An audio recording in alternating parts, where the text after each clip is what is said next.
Vamos a leer el Evangelio según San Juan, de 1 y 14. En el principio era el Verbo, y el Verbo era con Dios, y el Verbo era Dios. Este era en el principio con Dios. Todas las cosas por Él fueron hechas, y sin Él nada de lo que ha sido hecho fue hecho. En Él estaba la vida, y la vida era la luz de los hombres. La luz en las tinieblas resplandece, mas las tinieblas no la comprendieron. Hubo un hombre enviado de Dios, el cual se llamaba Juan. Este vino por testimonio para que diese testimonio de luz, a fin de que todos creyesen en él. No era la luz, sino para que diese testimonio de la luz. Aquella luz verdadera que alumbra a todo el mundo venía a este mundo. En el mundo estaba, y el mundo por él fue hecho, pero el mundo no le conoció. A lo suyo vino, y a los suyos no le recibieron. Mas a todos los que le recibieron, a los que creen en su nombre, le dio potestad de ser hechos hijos de Dios, los cuales no son engendrados de sangre, ni de voluntad de carne, ni de voluntad de varón, sino de Dios. Y aquel Verbo fue hecho carne, y habitó entre nosotros, y vimos su gloria, gloria como del unigénito del Padre, lleno de gracia y de verdad. Excelente. Entonces, Allí termina. ahí termina hasta el versículo 14, la interpretación que queremos hablar el día de hoy. Realmente el Evangelio de San Juan obviamente continúa, pero hasta este punto es el punto, vamos a decirlo así, en donde se termina de consolidar bien lo que significa la Santísima Trinidad. Fíjense que la Santísima Trinidad nos habla de que tres son uno. Y es el Evangelio de San Juan quien precisamente logra demostrar este hecho cuando dice que el Verbo era en el principio, luego dice que el Verbo era Dios y luego termina diciendo que el Verbo se hizo carne y habitó entre los hombres y era precisamente Jesucristo, ¿no? Así que haciendo referencia a la vida de Jesucristo. Aquí entonces vemos las tres características: Verbo, Padre y Jesucristo, que es el Hijo. Por eso es que entonces San Agustín es quien logra plantear la concepción de la Santísima Trinidad, a pesar de que no se dice explícitamente en ninguna parte de la Biblia. Se habla de la Santísima Trinidad como término, sin embargo, es acuñado en función a la reflexión que hace San Agustín de este pasaje bíblico de San Juan, en donde queda explícito, vamos a decirlo así, esta característica del verbo en ser tres, y los tres entonces serían uno, precisamente, siendo entonces el verbo, por así decirlo, el que reunifica, el que tiene la capacidad entonces de integrar al Padre y al Hijo en un solo ser. Entonces, vemos que hay algunas iglesias cristianas también que no están de acuerdo con la concepción de la Santísima Trinidad hasta el punto, y esta parte es súper interesante, hasta el punto de decir que este ha sido el único error ortográfico que existe en la Biblia. O sea, ellos lo ven como que fue un error de las personas que en su origen escribieron la Biblia. Y bueno, para ellos toda la Biblia es literal y es perfecta, salvo este error que ellos dicen que se come. Sin embargo, traigo la reflexión más que con la crítica, con el hecho de por qué ellos consideran que tiene que haber un error ortográfico. O sea, porque en su mente no es concebible que Dios tenga la capacidad de ser tres en uno. Esto es porque precisamente ellos se apoyan en el pensamiento lógico. Recordemos que desde el punto de vista filosófico, para Aristóteles, A solamente puede ser igual a A es distinto de B, y no puede existir un tercero. Es decir, no puede haber un tercero que logre condicionar que A sea B. Entonces, desde este punto de vista, la lógica aristotélica es la que ha servido para el pensamiento precisamente occidental, para el pensamiento científico, una de todo el pensamiento precisamente lógico, y esto es perfectamente aplicable al mundo de la materia, ¿no? Por eso es que sirve más que todo para ciertas ciencias, ciencias abocadas más al mundo material. Y con todo y eso, bueno, hay también otras posturas filosóficas en la propia ciencia que no son tan aristotélicas. Pero lo que sí nos trae la reflexión es cómo entonces el pensamiento lógico pudiera verse contrario al pensamiento precisamente metafísico, al pensamiento precisamente espiritual.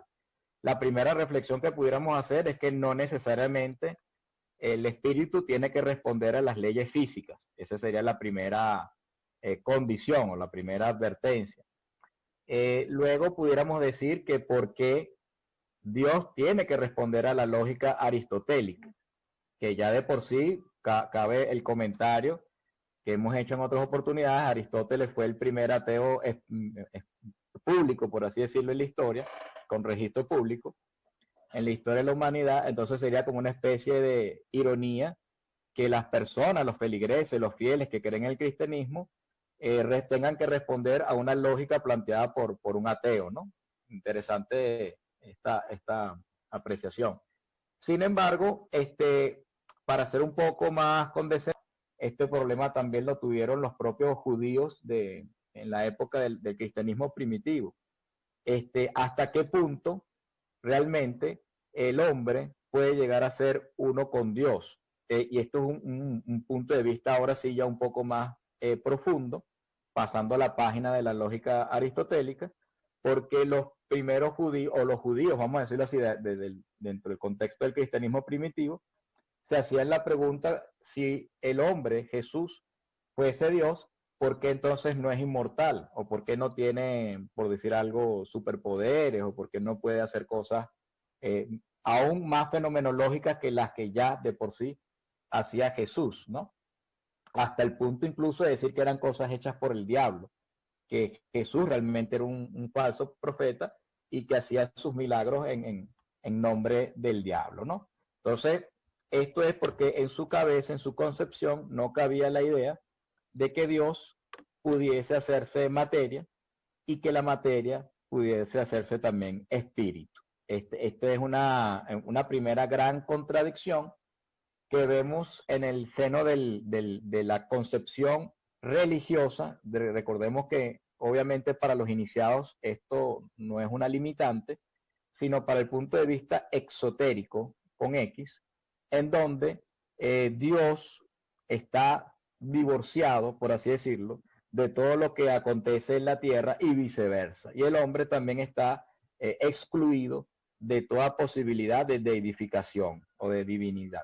Entonces, desde esta postura, y la vamos a ver que es recurrente, incluso a pesar de que el Evangelio de San Juan y San Agustín hicieron esfuerzos por aclarar el término de la Santísima Trinidad, vemos que ya también nuestra iglesia, ya posteriormente católica, también sigue ahondando en esta fractura, en este divorcio, en el cual efectivamente las cosas del cielo y las cosas de la tierra están divorciadas, están separadas, exactamente. Entonces, aquí viene esta primera incursión, por así decirlo, intromisión del exoterismo en la concepción esotérica del todo, de Dios, del principio, del ser, del principio ontológico. Esta primera incursión ya es, por así decirlo, la semilla de lo que va a ser a posteriori el exoterismo con X. Entonces, esta primera limitante, y por eso es importante este primer tema que estamos trayendo a estas reuniones, esta primera limitante es realmente el origen de lo que va a ser a posterior la religiosidad y la concepción religiosa. Insisto, no es algo para subestimar, no solamente le ocurre a los testigos de Jehová, simplemente es un ejemplo. No solamente le ocurrió a los judíos, que en el cristianismo primitivo, también incluso le ocurrió al propio seno de la Iglesia Católica. Es decir, que este peligro es presente en todo individuo, en toda escuela iniciática, en toda cultura, en toda sociedad, este primer peligro de separarnos del todo, vamos a decirlo así. Es lo que precisamente en otras formas tradicionales hablan de esta primera escisión o este primer río que de alguna manera nos está alejando de la concepción ontológica del todo. Después vamos a ver más adelante, eso lo pudiéramos dejar para otra reflexión, cómo incluso Jesús después nos iguala. Dice que nosotros tenemos la capacidad de ser como Dios, ser como Él, e incluso ser superior a Él mismo.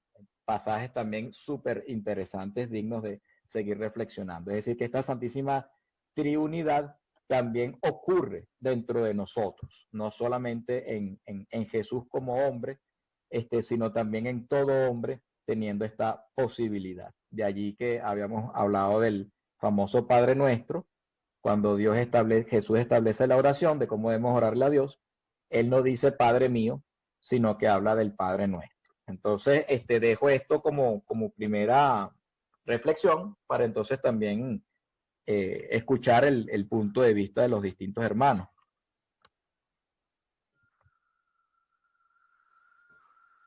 Gracias, hermano. A mí la verdad es que me parece súper interesante esa parte, como eso, ¿no? Como al final las religiones se quedan como en la superficie, ¿no? Y formando parte de esa naturaleza dual, en donde las cosas tienen que ser blanco, negro, ceros o unos, o sea, al final tiene que tener como una explicación material. Y por ejemplo, cuando eso, la interpretación de que a veces pensaron que los fenómenos o los milagros de Jesús muchas veces eran incluso obra del diablo, habla, creo yo, de la percepción, ¿no? de cada uno, porque al final el símbolo está allí para mostrarnos una realidad que está dentro de cada uno. Y efectivamente, pues habrá sido, desde el punto de vista de esta gente, obra del diablo, porque es como su realidad, ¿no? Es como, así lo ven ellos. Es lo que su nivel de conciencia o conocimiento pues les permitía ver, ¿no?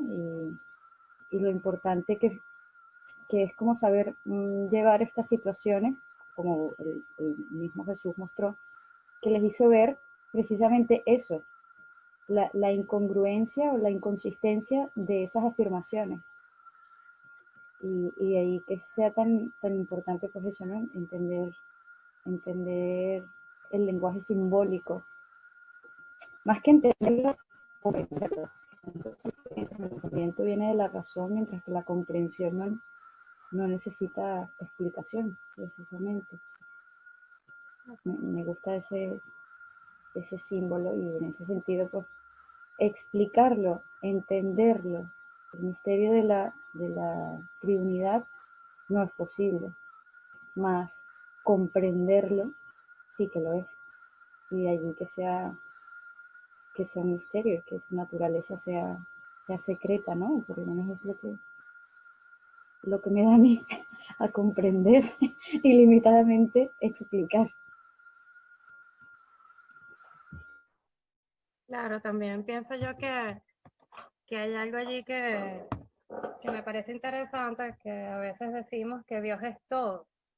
Sin embargo, lo queremos ver desde nuestra forma, es decir, desde nuestra percepción. Entonces es como un poco incoherente, ¿no? Porque decimos Dios es todo, si es todo, puede ser cosas que tú ni siquiera te imaginas. Y recordamos que también nuestro lenguaje como humanos es limitado. Cuando el hermano Natanael hablaba de esa limitación, me parece interesante porque hay muchas formas desde el exoterismo que plantean que cuando uno dice que todos somos uno, incluyendo a Dios, y que todos somos parte del todo, lo ven hasta como una blasfemia, algo así, como algo que está mal, que como a un ser humano se le ocurre eso. Entonces, pienso que allí hay una limitante. Para algunas personas, cuando uno dice esto, uno está prácticamente ofendiendo, ¿no?, a Dios. Y eso es muy interesante porque prácticamente esa es la base del esoterismo, porque obviamente nosotros estamos transitando un camino de retorno con ese objetivo. Y si ese objetivo no se puede cumplir, entonces no tendría sentido nada. Entonces allí es bien interesante cómo algunas percepciones limitan, y más que limitan, para mí hasta voltean un símbolo también, ¿no? Porque está claro cuando uno lo lee, bueno, desde la percepción de uno como iniciado. Entonces, por allí ponen esa limitante, ¿no? Creo que la Trinidad es todo un tema interesante, un símbolo que cada quien tiene que como que interpretar, que entender, como dijimos anteriormente, está también dentro de nosotros.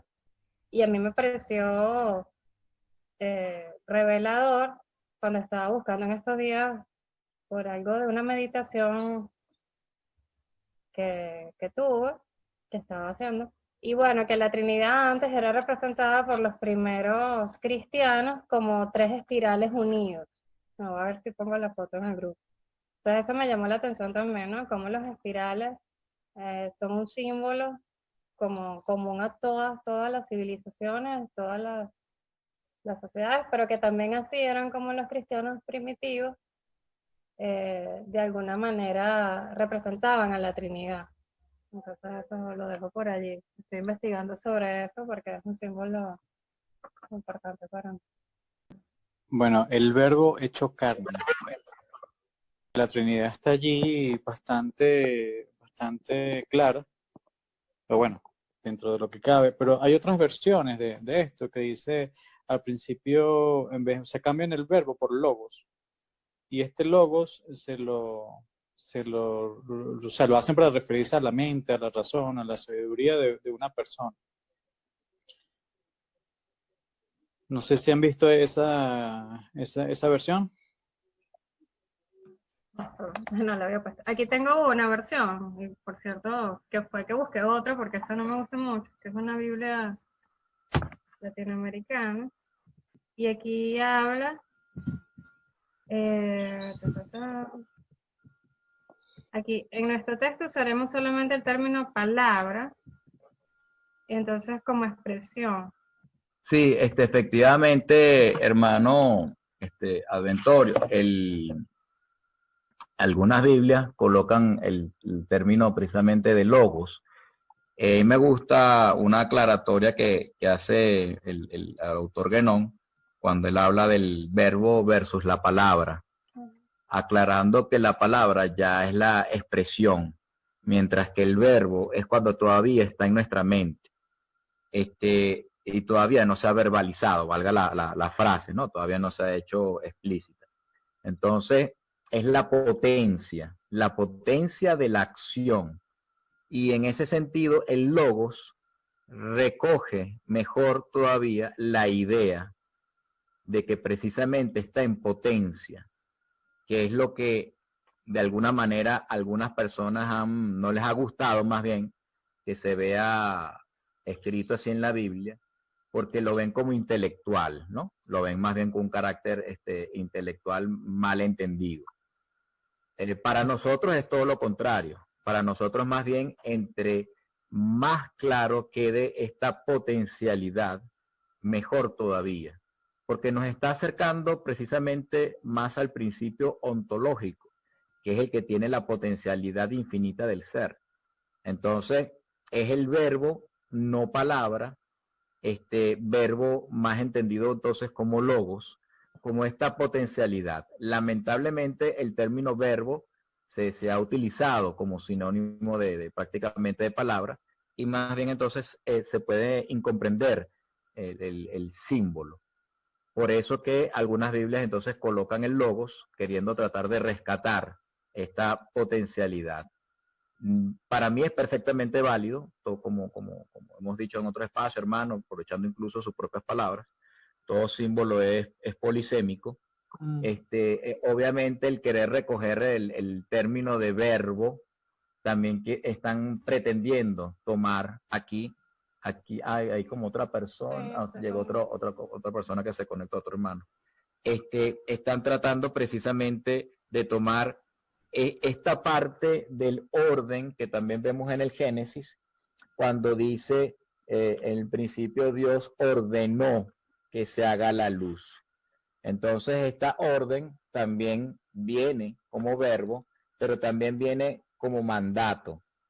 Y también tiene una tercera acepción, no solamente es verbo y no solamente es mandato, sino que también es ordenar, valga la frase ordenar en el sentido de colocar en orden las cosas, ¿no? Entonces, tenemos aquí en esta polisemia tres acepciones de la misma palabra ordenar en el Génesis. Y de aquí, precisamente, el rico contenido simbólico que tienen precisamente las palabras que lamentablemente cuando se traducen a nuestro idioma, a nuestro presente, se pierde mucho de la significancia, ¿no? Entonces prácticamente habría que colocar varias palabras para tratar de ilustrar el término original. Que bueno, obviamente era en otra lengua, era en otro idioma que era mucho más rico y mucho más simbólico. Entonces recojo, hermano, efectivamente el logos como la potencia o un verbo bien entendido, haciendo las acotaciones necesarias. No recomendamos la que dice palabra, porque la palabra sí ya lo lanza demasiado hacia el mundo manifiesto, hacia el mundo material. Estaríamos tomando la menor de las características. Obviamente la palabra a su vez tiene que ver. Recuerdo siempre un hermano que me explicaba que cuando uno hablaba de la luz, no tiene que ver con la luz del bombillo, ¿no? O la luz del sol, que es una luz que es mucho más profunda. Pero hacía la acotación, siempre decía, sin embargo, la luz del bombillo o la luz del sol son una expresión también de esta luz porque efectivamente tienen una correspondencia. Como es arriba, es abajo. Entonces, esta luz incluso material, con fotones, con la expresión que la ciencia conoce de la física, aún así, el hecho es que se le haya acotado la terminología de luz es porque efectivamente tiene cierto grado de correspondencia. Entonces aquí existe una relación entre el símbolo y lo simbolizado. Obviamente el símbolo no es lo simbolizado, pero de alguna manera lo representa. O sea, tiene algo de esa connotación. Entonces, en este mismo orden de ideas, la palabra también obviamente tiene cierta connotación, cierta, vamos a decirlo así, en menor escala, tiene que ver con el verbo, pero es su materialización, es su expresión. Entonces, nos estaríamos quedando con la comprensión más grosera posible, o sea, la más densa, la más material, de la que en estas terminologías que estamos usando de la Biblia estamos hablando de algo que va mucho más allá. Otro punto. Ajá. No, continúa.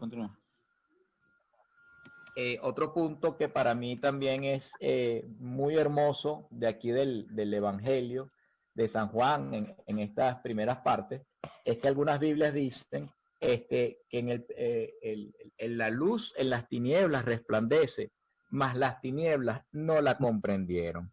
En algunas traducciones se coloca y la luz y las tinieblas no prevalecieron contra ella, ¿no?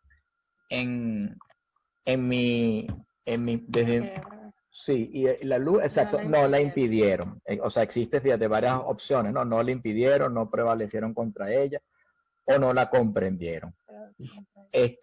Para mí, desde el punto de vista como iniciado, la mejor de la traducción o la que recoge más en esta polisemia que hemos mencionado, la profundidad del símbolo es la de que no la comprendió, entendiendo precisamente como hacía el hermano en referencia al logos, que la comprensión está por encima del impedimento. El impedimento, veamos el impedimento como una acción en poder, ¿no? Si yo puedo o no puedo. Mientras que el conocimiento está por encima del poder. Si yo comprendo o no comprendo. Entonces, la luz, al estar en las tinieblas, pero son las tinieblas las que no la comprendieron, le estaríamos dando precisamente esa distinción que existe en el principio metafísico entre el principio ontológico y el principio metafísico. Este símbolo tiene una gran profundidad, porque las tinieblas puede atribuírsele al principio metafísico precisamente desde la perspectiva por debajo de la comprensión, o por debajo del ser, o por debajo de la luz. Pero recordemos, como dice el Génesis, que las tinieblas estaban coexistiendo en un principio con la luz. De hecho, la luz es el tercero de los atributos. Primero viene el vacío, luego viene el verbo y finalmente viene la luz. Entonces, desde el punto de vista incluso hasta físico, para mencionar algo de la ciencia como curiosidad, el sol no se ilumina a sí mismo. El sol desde la perspectiva de la luz está en oscuridad, o sea, internamente. El sol ilumina, es hacia afuera, ¿no? Irradia la luz, es hacia afuera. Entonces, en este mismo simbolismo pudiéramos decir que la luz se manifiesta cuando en efecto se da la manifestación. Muy bien. Entonces, sí. Si no, no puede tener expresión alguna, ¿no? Entonces, por eso se habla de ese verbo como intención dentro de la perspectiva de vista individual, dentro de nuestras cabezas, todavía no se ha hecho manifiesto, y ya efectivamente se hace manifiesto cuando se hace la expresión del ser. Entonces, en este punto... Ajá. Fíjate cuando dices que no la comprendieron, y tú tratabas de explicar por medio de parábolas y siempre fue rechazado, o sea, no estaban listos para escuchar. Hay un pasaje que te lleva de un lado a otro y dice que es de allí el nacimiento del sumo sacerdote, en Hebreos 4:15, pero más que todo hay otra en Lucas 20, que él trata de explicar qué es el verbo hecho carne. Entonces dice, un hombre plantó una viña, la arrendó a los labradores y se asentó por mucho tiempo. Y a su tiempo envió un siervo a los labradores para que le diesen del fruto de la viña. Pero los labradores le golpearon y le enviaron con las manos vacías. Volvió a enviar otro siervo, mas ellos a este también lo golpearon y afrentó, le enviaron con las manos vacías. Volvió a enviar un tercer siervo, mas ellos también a este le echaron fuera herido. Entonces el Señor de la villa les dijo, ¿qué haré? ¿Enviaré a mi hijo amado? Quizás cuando le vean a él le tendrán más respeto. Mas los labradores al verle discutían entre sí diciendo, este es el heredero, venid, matémosle para que lo que hereda sea nuestro. Y le echaron fuera de la viña, le mataron. ¿Qué pues les hará el Señor de la viña? Vendrá a destruirlo a los labradores y dará una viña a otros. Según esto, con esta parábola, Jesús está recordando a los líderes judíos cuando estos rechazaron a los profetas que estaban rechazando a su hijo, el lobo, el verbo de Dios. Lo que hablamos también de las tinieblas, no la comprendieron. O sea, siempre el símbolo se manifiesta de tantas formas en ello. Y por causa de que el verbo se hizo carne, tenemos un sumo sacerdote que puede compadecerse en nuestras debilidades. Uno que fue tentado como todo, según nuestra semejanza, pero sin pecado. Esto ya en Hebreos 4:15.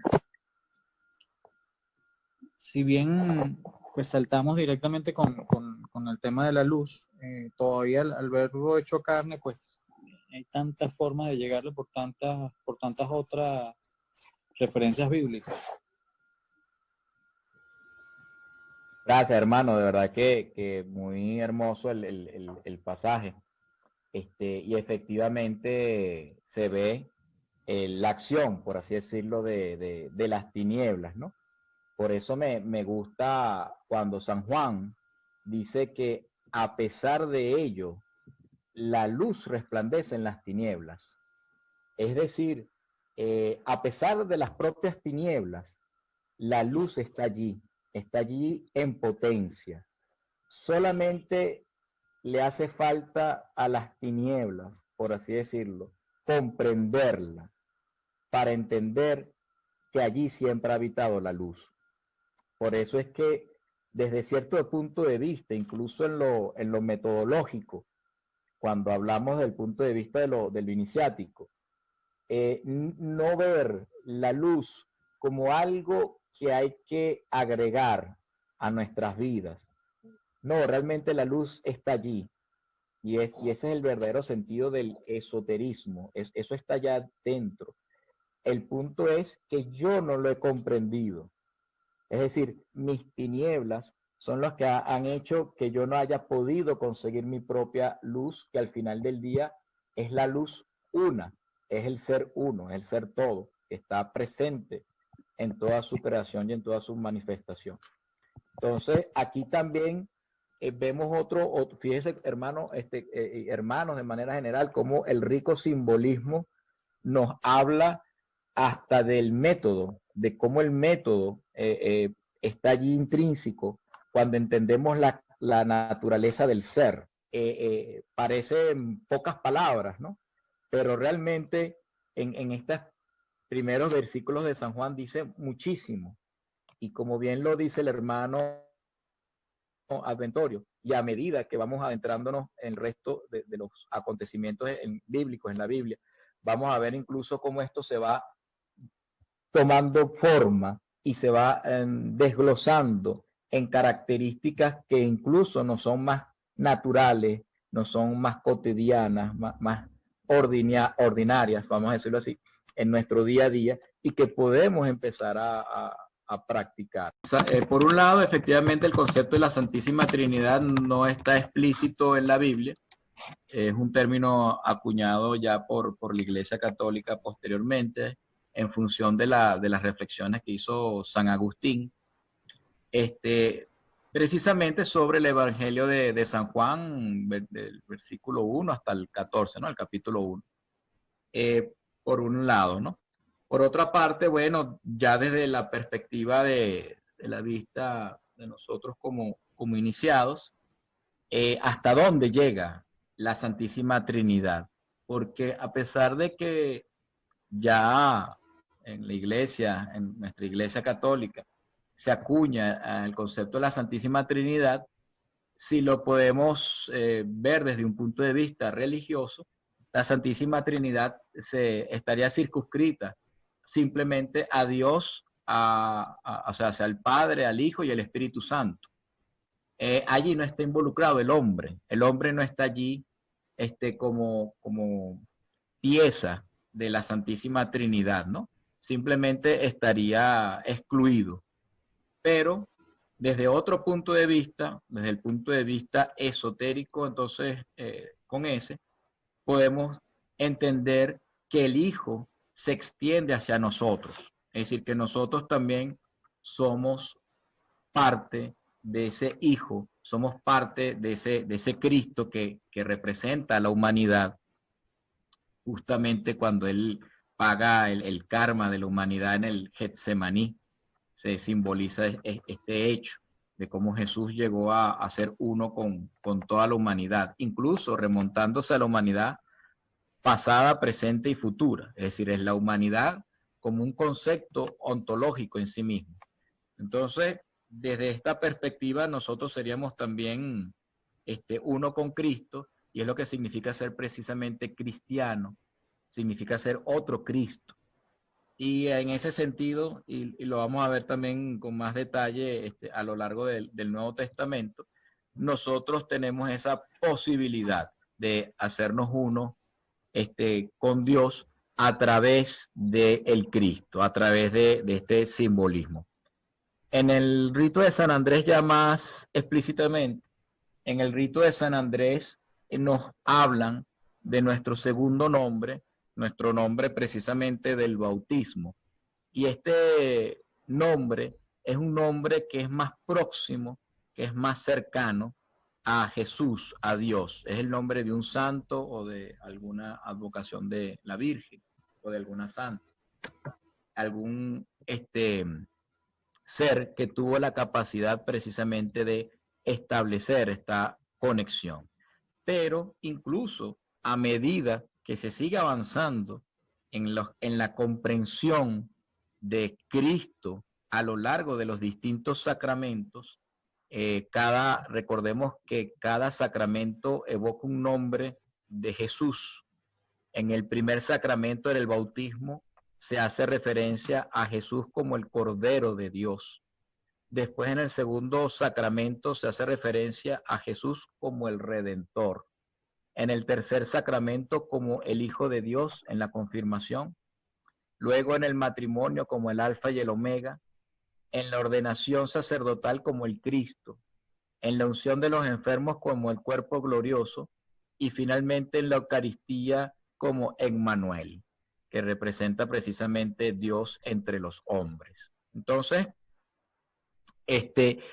cuando vamos profundizando en los sacramentos, vamos comprendiendo cada vez más la terminología de lo que realmente significa Jesús, o sea, quién es Jesús realmente. Entonces, esta comprensión se va haciendo por etapas a medida que nuestro grado de conciencia y nuestro crecimiento espiritual va avanzando. Y en esta comprensión se genera un proceso de identificación, precisamente entre el conocedor y lo conocido, en donde cada vez se va haciendo más íntima la conexión y cada vez precisamente se va asumiendo más este rol, a través de una función sagrada, a través de una misión, esta identificación con el ser. Porque al final del día, nuestra misión no es otra cosa que la expresión de lo que realmente somos. Entonces, esta posibilidad está contenida en cada uno de nosotros y ejecutando esta misión a través de este nombre sagrado, nos hacemos uno precisamente con Cristo y nos hacemos uno precisamente con la misión de Dios en la tierra. Porque por algo insistimos, por algo estamos en la tierra. Si no, nos hubiésemos quedado en el cielo. Precisamente somos esa extensión de Dios trayendo luz en la oscuridad. Alguien alguna vez mencionó que el hombre es precisamente Dios en la tierra. Cada uno de nosotros, cada hombre es en efecto una posibilidad, una oportunidad de Dios. Entonces, la tierra es el límite, lo manifiesto de la existencia con respecto precisamente a las tinieblas. Entonces, a medida que esa luz se va expandiendo, se va llevando precisamente a lo largo de las tinieblas, a través del hombre como intermediario. Entonces, es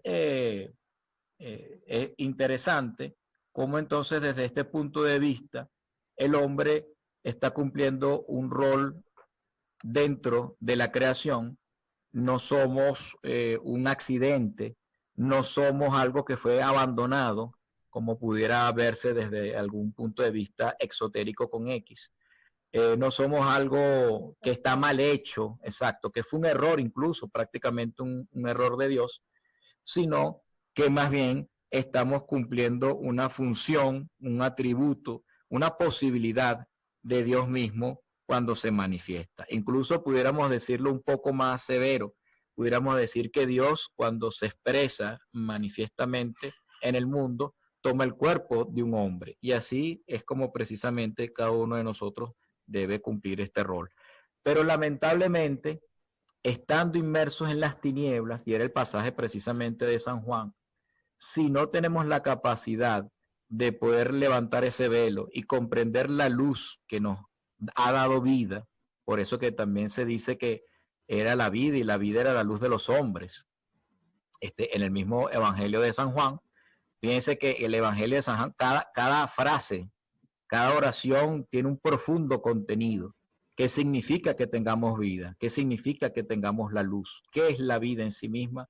Sino precisamente la expresión de esta luz manifiesta. Entonces, nosotros que somos seres de luz, conformados por la luz del Espíritu de Dios, estamos precisamente cumpliendo este rol, estamos cumpliendo, pero si no logramos evocarlo, entonces caemos precisamente en la incomprensión y nos quedamos entonces en las tinieblas. Por eso que es importante identificarnos con el verdadero ser, con la verdadera fuente que emana nuestra luz, que es nuestra vida.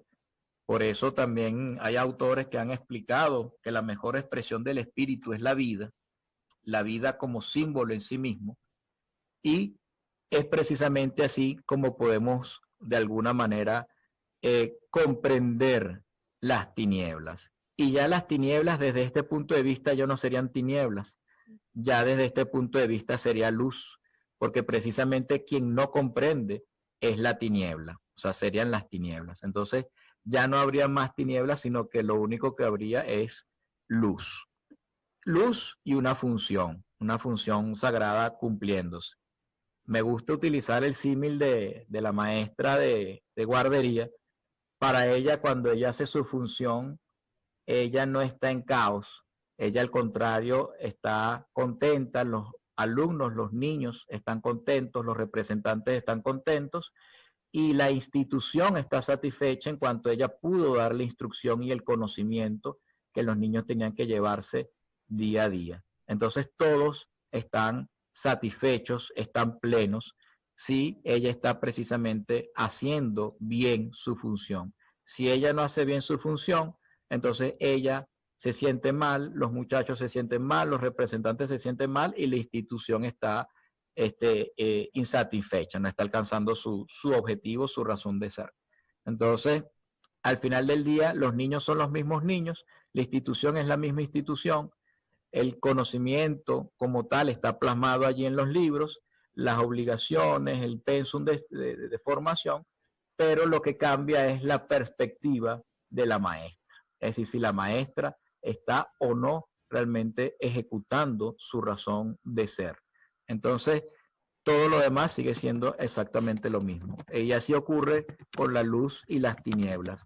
Realmente es una comprensión, es un grado de conocimiento lo que va a diferenciar si es luz o si es tinieblas. Complejo es verlo también dentro de nosotros mismos. Y yo también creo que, bueno, como hemos hablado también del Cristo, que significa ungido, que también nosotros a medida que hacemos nuestra misión, también vamos acercándonos más, de alguna manera, a ser parte del todo, ¿no? Aunque ya somos parte del todo, pero más bien como a comprenderlo, diría yo, porque ya lo son. Entonces, creo que eso es lo interesante del rito de San Andrés, que nos plantea la misión como parte, obviamente, del método, de conocernos a nosotros mismos. Siempre es bueno acotar que efectivamente las tradiciones nos hablan de cómo Dios manifestó la creación, ¿no? Y nos hacen una invitación y un abreboca con respecto al método del camino de retorno. Sin embargo, nunca puede ser del todo explícito porque el camino de retorno lo ejecuta cada quien y este sería el camino ascendente, el camino que cada uno de nosotros tiene que realizar para hacerse uno precisamente con el verdadero ser, con hacerse uno y fundirse en el todo. Realmente, como hemos dicho del Evangelio de San Juan, realmente ya somos uno con el todo, realmente ya somos uno con Dios. Simplemente es nuestra incomprensión quien nos deja en las tinieblas. Y las tinieblas entendiéndolo no en su acepción como algo malo per se, sino como precisamente el estar perdido, el no poder ver. Cuando uno está en tinieblas, uno no logra apreciar lo que está más allá de sus narices, ¿no? Entonces, en ese sentido, uno se siente solo, uno se siente abandonado, uno se siente huérfano, cuando realmente estamos inmersos en la totalidad del ser. Pero esto no se comprende por precisamente causa de las tinieblas. Entonces, lo que hay que hacer es terminar de levantar ese velo y comprender esa verdadera luz que es la fuente, que incluso nos da la vida, como lo dice el propio Evangelio de San Juan. Y es esto precisamente lo que trata de realizar el iniciado en su camino de retorno, en su camino de ascenso.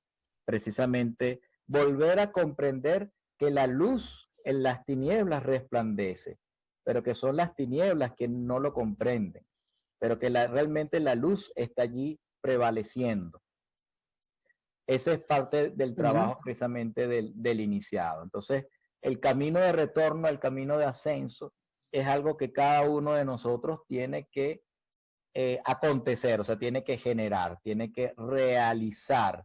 En la acepción de la palabra realizar, ¿no? Que tiene que ver con la realidad, pero también con el hecho de hacerlo, ¿no? De ejecutarlo. Entonces, es la verdadera realización espiritual. Voy a mencionar el 6, que dice que un hombre enviado de Dios, el cual se llamaba Juan, vino por testimonio. Entonces a mí me parece interesante también ahondar en lo que es el símbolo de Juan, el Bautista. Entonces, ¿qué significa también en nosotros? Porque es interesante que dice, vino por testimonio para que diese testimonio de la luz, pero no era la luz. Yo lo veo, bueno, ya lo hemos dicho varias veces, el símbolo de Juan podría ser todo lo que es la mente, por eso hay que cortarlo, hay que superarlo, pero también qué significa en nosotros. Yo pienso que podría verse, lo estoy pensando también desde lo que es el exoterismo y el esoterismo, o lo que también sería lo que son los grados virtuales y los grados efectivos. Es decir, yo lo puedo leer, yo puedo buscar en internet, puedo hasta dibujar el símbolo, pero ese no es el símbolo como tal. Es decir, hay que llegar a una comprensión interna. Entonces yo creo que esa superación de lo que hemos hablado, de ese símbolo de San Juan, que fíjate que él seguía lo que estaba escrito. De alguna manera nosotros pasamos por allí. Es decir, nosotros seguimos lo que está escrito, pero hay que superarlo. Por eso es que a mí me parece hermoso cuando se dice que el camino de retorno no está escrito como tal, hay un método, pero cada quien lo transita desde donde esté en la rueda, porque cada quien lo va caminando. Sí, Entonces, sí. eso significa hacerlo efectivo. O sea, eso significa realmente irlo comprendiendo. No es seguir una receta. Entonces pienso que también allí en ese símbolo de San Juan, al decir que no es la luz, quiere decir que no nos podemos quedar con esa palabra o con esa, sí, como palabra muerta, o solamente repetir o solamente orar, sino volverlo efectivo en nosotros. Eso era algo que quería decir hace rato, pero sé que está interesante también, y por eso creo que esa cualidad de dinamismo, que también cuando dicen que el Tao que puede ser nombrado no es el verdadero, quiere decir eso, que igual en el camino de nosotros, a veces nosotros, para llevarlo ya a cada quien, pienso que a medida que vamos como comprendiendo, eh, modificando, arreglando algo de nosotros, al minuto también ya tenemos que irlo cambiando, porque el ego va mutando. Entonces creo que ese dinamismo también se ve en todo, bueno, en la vida, en nosotros, en este camino de retorno también, en que a veces retrocedemos, a veces avanzamos, pero siempre tenemos que seguir, en nuestro caso, con nuestra misión, ¿no? Conociéndonos a nosotros mismos, superando de alguna manera la mente y el ego, ¿no? Entonces así lo veo también en esos símbolos dentro de nosotros.